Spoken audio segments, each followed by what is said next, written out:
সাধারণত কোনো ব্যাটসম্যান বা বোলার যদি টিমকে জেতানোর মতো একটা পারফরম্যান্স করে একা হাতে, তখন আমরা বলি ওয়ান ম্যান শো। কিন্তু বাংলাদেশ তো হেরে গেল। হেরে যাওয়ার পরে আর এই কথাটা বলা যাচ্ছে না যে তানজিদ তামিম একটা ওয়ান ম্যান শো করছেন।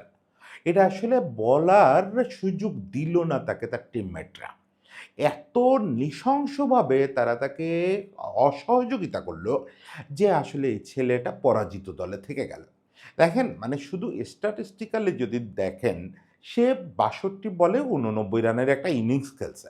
এই ইনিংসটা যেকোনো অর্থে যেকোনো টি-20 ম্যাচে একটা ভালো ইনিংস। যথেষ্ট ভালো ইনিংস। এটা আরো অনেক ভালো হতে পারত।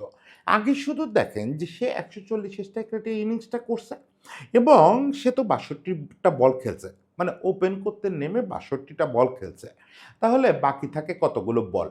আমি দেখলাম ওয়াইড নো মিলায় আরো ৬৩ টা বলের খেলা হয়েছে।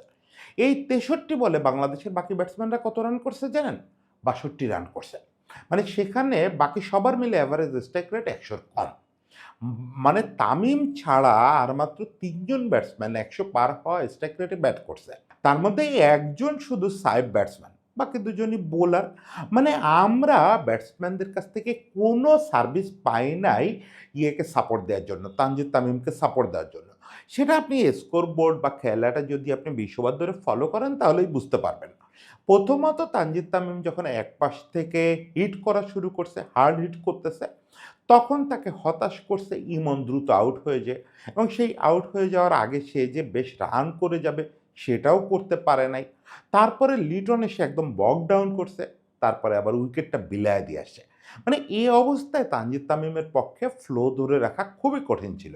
সে একটা ধন্যবাদ দিতে পারে সাইফকে যে সাইফ তুলনামূলক ভালো একটা সাপোর্ট দিয়ে গেছে। যতক্ষণ সাইফ ছিল ততক্ষণ কিন্তু আমাদের রানের গতি যাচ্ছিল তাতে এই ১৫০-৫১ তে আটকে যাওয়ার কথা না। আমাদের মিনিমাম ১৮০ তে যাওয়ার কথা সাইফ তামিম যখন ব্যাট করতেছিল। সাইফ আউট হয়ে গেল। এরপরে প্রত্যেকটা ব্যাটসম্যান এসে যে অ্যাটিটিউড করলো, এরপরে অবশ্য আমাদের আসলে আর ব্যাটসম্যানই খুব একটা ছিল না। ওই যে সেদিন আমি কথায় যেটা বলছিলাম যে রিশাদকে প্রয়োজনে প্রমোশন দেওয়া হোক, তাই করা হয়েছে। জাকেরকে আজকে একদম নিচে নামায় নেওয়া হয়েছে। যাই করেন না কেন, এন্ড অফ দি ডে ওই মিডল অর্ডার থেকে টেইল অর্ডার পর্যন্ত কোনো রান আসে নাই। রান তো আসেই নাই। কেউ এটুকু সাপোর্ট তামিমকে দিতে পারল না।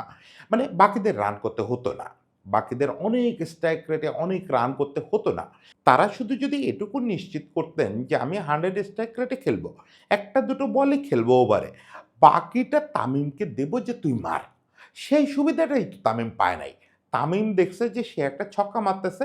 ছক্কা মেরে যেই এই পাশে আসতেছে, ১ বলের জন্য কাউরে দিয়ে আসছে, সে ওই বলে আউট হয়ে চলে আসছে। মানে ভাবখানা এরকম যে তামিমের একটা দায় ঠেকছে একা পুরোটা ক্যারি করার, বাকিরা কেউ এর মধ্যে জড়াবে না। তুই তোর খেলা খেলে যা। আমাদের কি? তোর ব্যাট, তোর বল, তুই আসছিস মাঠে ওই যে আগে আমরা পাড়ায় খেলতাম না? যার ব্যাট বল পেইন্টটা তার। ওর একটা ভাব যে ও ব্যাট বলের পেইন্টটা ওর। আর কেউ কোনো দায়িত্ব নেবে না। এখন আমি জানি যে এটা বিহাইন্ড দ্য সিন অনেক ব্যাখ্যা আছে। আসলেই ব্যাখ্যা আছে। কিছু ব্যাখ্যা হয়তো আজকে কালকে আপনারা আমারই ওই ডি ফর দেবব্রত চ্যানেলেই শুনতে পাবেন বা আমরা আমাদের বিভিন্ন স্টোরিতেও বলার চেষ্টা করতেছি ব্যাখ্যাগুলা যে বিহাইন্ড দ্য সিন অনেক কিছু ঘটতেছে। সব মিলে টিমটা ঠিক নাই। টিমটা অসুস্থ একটা অবস্থায় আছে। আমি বলি যে একদম হসপিটালে আছে টিমটা। তারপরেও দেখেন প্রতিকূলতা থাকবে, ড্রেসিং রুম অশান্ত থাকবে, অস্থিরতা থাকবে, বিহাইন্ড দ্য সিন অনেক কিছু হবে যেগুলো নিয়ে আমরা কথা বলবো, সমালোচনা করব, বোর্ড ইমার্জেন্সি ফিল করবে। অলরেডি তো ফিল করছে। বুলবুল ভাই কিন্তু পুরো পরিস্থিতি সামাল দেওয়ার জন্য একটা ছায়া কমিটি করছে। যেটাকে আপনি বলতে পারেন একটা জাতীয় দল পরিচালনা কমিটির মতো সে করছে।